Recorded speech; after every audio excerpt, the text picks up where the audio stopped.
Okay. Hi, friends. And you know what? I just randomly decided, since right now the hot topic is Marina Mabrey, I decided that I want to just share my thoughts with y'all about it as I watch Unrivaled. Currently, who are these people? Who are these people? Child. The vinyl and the laces are playing. I really need the vinyl to lock in. To lock in. But anyway, I need to lock in. So I'm gonna start with background about the situation. Well, actually, how do I want to start? Okay, well, we're gonna start here. First of all, Marina Mabrey has requested a trade out of Connecticut, and the news that came out today from an article. I'm I need to remember who wrote it. Uh, it might have been I don't know if it was a Sportico article. I don't remember who wrote it. Either way, basically an article came out today where Jen Rizzoti, she is the Sun president, I believe, or yeah, I think she's the Sun president, and she essentially was like, "We are not. We're gonna deny Marina Mabrey's trade request. These GMs and agents have been talking crazy to their new GM, Morgan Tuck. She's a black woman, mind you. So, anyway, yeah, agents and GMs have been talking crazy to Morgan Tuck, and we're gonna stick beside her. And that um, just because Marina asked for a trade doesn't mean we have to honor it. This is her fourth time, essentially asking for a trade out of a team, and or third or fourth time asking for a trade out of a team, and we're just not gonna honor it. And in response to this, her agent, Marina Mabrey's agent, basically said that it's mind-boggling. That was the word he used. Mind-boggling that the Sun would threaten that the Sun are threatening to force Marina Mabrey to play for them. Um, and basically, why would they want to do this? Like, they traded away their Hall of Fame talent. Um, and it just the coach left. They didn't get a lot of free agents, so it's really no reason for Marina to be on the team essentially. Um, and I will say to start, I don't think either side is wrong. Marina can ask for a trade all she wants. But the Connecticut Sun are in there well within their right to say no, we're not trading you. Like, and something that the Sun have said um, is that they gave up a lot to get Marina, and I don't know, sister, it's kind of pay your dividends. But for people who don't know or like unfamiliar with Marina Mabrey and her like trade request, let's just go back a little bit. Um, Marina started out in LA. I believe that's where she got drafted, and then she got traded to the Wings. She was on the Wings for a couple of years. In 2022, Marina was the second leading scorer of the Wings, but she was like her and Alicia Gray were like neck and neck. So Marina had like 13.6 and Alicia Gray had 13.3. So very neck and neck, like second man up kind of thing. Um, but apparently during that season, I remember like stuff kind of happening, but I don't remember her asking for a trade request. But she must have had to, because in 2023 free agency, she got traded to Chicago. James Wade gave up all of these first round draft picks, all of these things to get her. And in my opinion, it's still criminal that he did that. They should have locked him up instead of allowing him to go sit on that Raptors bench. He should be in prison. But, you know, whatever. Chicago got it back in blood, I guess. Um, they got it back, so it's fine. But anyway, so we get to the Chicago Sky, 2023 Chicago Sky. Um, they did make the playoffs. I remember them making the playoffs because I remember in order for them to make the playoffs, they had to play the Fever, and they beat us by like 30. It was nasty. It was nasty. Courtney Williams. Courtney Williams cannot miss. Um, I love her down, but I can never forgive her for that. But anyway, they made the playoffs. But they made the playoffs and they were a good team, but they obviously weren't a championship contender. Like by no means were they. By no means were they gonna win a championship. And so once 2023 ended, pretty much all of the people that um pretty much all of the people that they had in 2023, well, let me say this. Marina Mabrey was the second leading scorer also on the 2023 Chicago team. However, they had Ka, they had Courtney Williams, they had Atlanta Smith. So while she ended up being the leading scorer, like there was a lot of kind of group work help thing kind of there. I don't know what word I'm looking for. But anyway, it really just didn't fall on her shoulders. But anyway, 2024 Chicago Sky come and yeah, 2024 Chicago Sky come and pretty much all the people who really like made them fun, I would say, kind of disappeared. Kai asked for a trade. Courtney and Atlanta went to the Lynx. Rebecca Gardner got sent to New York, I believe. Yeah, that was kind of like their main core. They had like Robin Parks. She was fun. She didn't get signed back. Morgan Birch went to Phoenix. Yes, pretty much their team just kind of disappeared, which we all know because the Chicago 2024 Chicago Sky was pretty much led by the Rickies. And they also didn't make the playoffs. And I mean, I think we all saw the kind of the writing on the wall, which not to say they were a bad team, but obviously they're in a rebuild. Marina says, I don't want to be a part of this. There's a lot going on in Chicago that nobody has still like gave us all the details about, but it wasn't cute apparently. And Marina wants out. She gets to Connecticut. She gets traded to Connecticut. And I think the interesting thing to me about getting traded to Connecticut is that I think most fans knew that if Connecticut did not win in 2024, that they were going to blow it up. Like all of their stars, so DeWanna Bonner, Bree Jones, both of them are free agents. Tip Hayes had already left. Beck Allen got traded away the season before.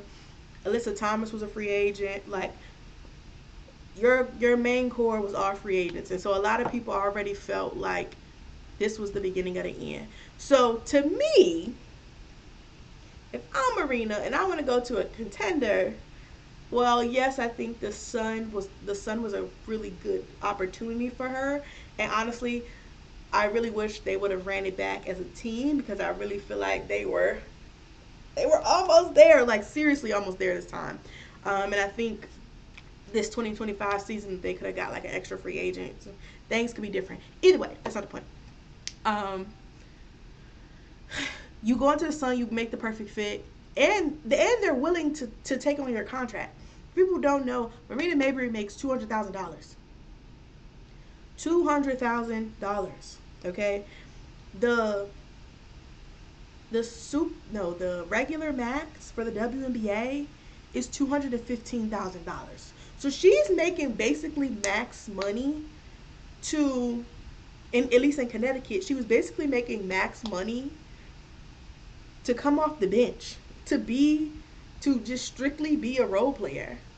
And just the way that the WNBA's like cap situation works,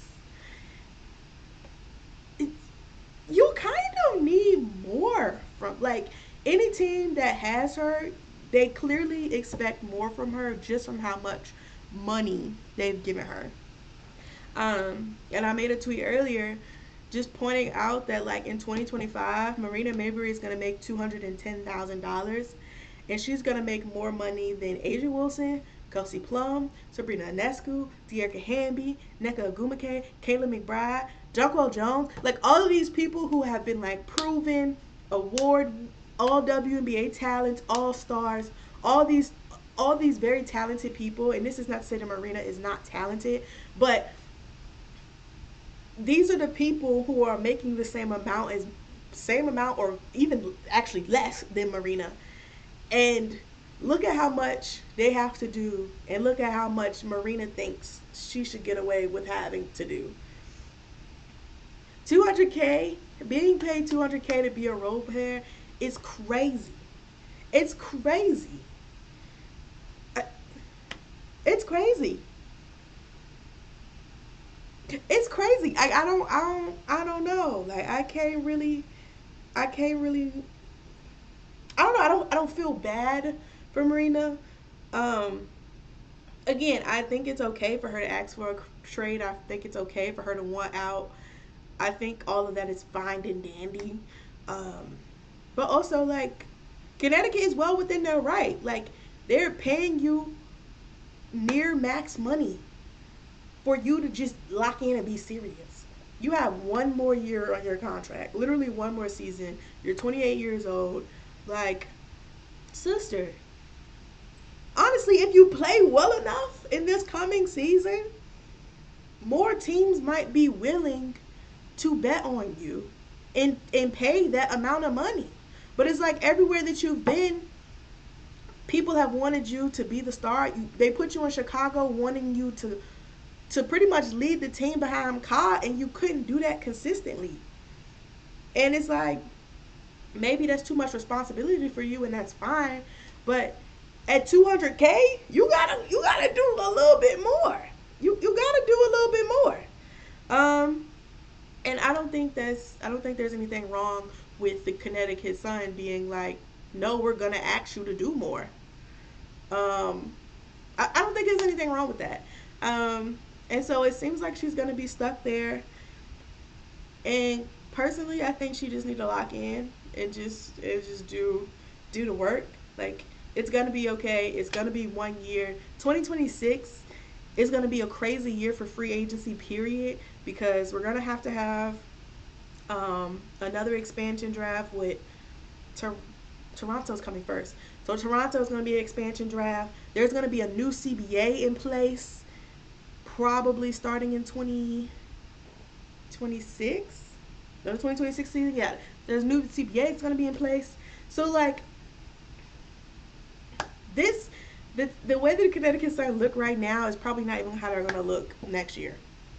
And that's true always for the W. Like, these teams change so fast that to some extent, like, you're not really losing out on much by sticking on a team, especially if it's a team that's gonna give you an opportunity to, like, play your game, and, like, show what you can bring. And if you make the most of that opportunity, people are gonna want you. Like, for example, like, on the Fever, we had Timmy Fagbinley hadn't ever come over. She came over, like, once, but she hadn't been over in the W in years. She came over for the Fever, played really well, and the Valkyries picked her in the expansion draft. Like, teams will want you if you play well, and I just think that, like, this is an opportunity for Marina to, like, show she worth the money, low key. Like, lock in, like lock in. And it's funny to me because in Chicago, Marina's shooting percentage was her field goal percentage ended up being 46%, and her 3-point percentage ended up being 42%. She was basically hitting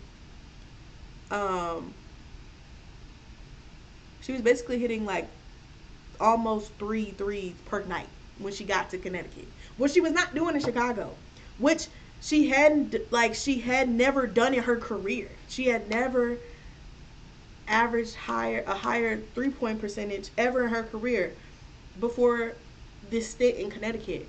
And so it's like I get that this team won't be the same, but they've also seen how you can be successful and what they can ask you to do to get the most out of you. And honestly, that only benefits you. Like, that only benefits you. It only benefits you. So I don't know what's really going to happen this season. I also don't think she's in a place. Some people are like, well, she should pull an Elena Deladon. Um, for people who don't know what that means, Elena Deladon is a superstar. Okay, she played for the Washington Mystics, um, WNBA champ. Like, she's iconic. However, she has Lyme's disease. Is it Lyme's? I don't know if it's Lyme's. She has a condition, pretty much. Um, so that has made it difficult for her to play. And the last season that she played with the Mystics was 2023. Yeah, the last season she played in 2023. And she wanted to explore free agency, but the Mystics ended up coring her, which basically meant that they like had to own her contract, and like whatever team she went to, they connect. I mean, not Connecticut, Washington could match it, and basically, essentially, it was basically a way for them to keep her, and Elena Delalon just ended up being like, I'm gonna just sit out. I'm gonna just sit out for the season. So she said, yeah, she does have Lyme disease, by the way. Um, and she ended up sitting out the 2024 season. And it's not funny, but it's like, Marina, you're not Elena Deladon. Like, it's no shade, but you're not her. Okay, like, EDD was leading people to championships, right? Like, EDD was the Stewie before Stewie. You know what I'm saying? Like, this, you are not EDD, so I really don't think this is an opportunity for her to just be. I genuinely believe that it's in Marina's best interest to play and just play well. Like, prove that you're worth the money. Show the next team that you want to play with what you can actually bring. And if that means you can add stuff to your game this season, then do it. Then do it. So, I don't know. But that's just my take on the whole Marina Mabrey situation. Hopefully she figures this out. And hopefully my vinyl win this game. Because we really need a win, guys. I can't keep watching y'all lose. I can't keep watching us lose. But yeah, thank you guys for tuning in. Feel free to comment and let me know if you have questions or other things you want me to talk about. And I'll catch you in the next video.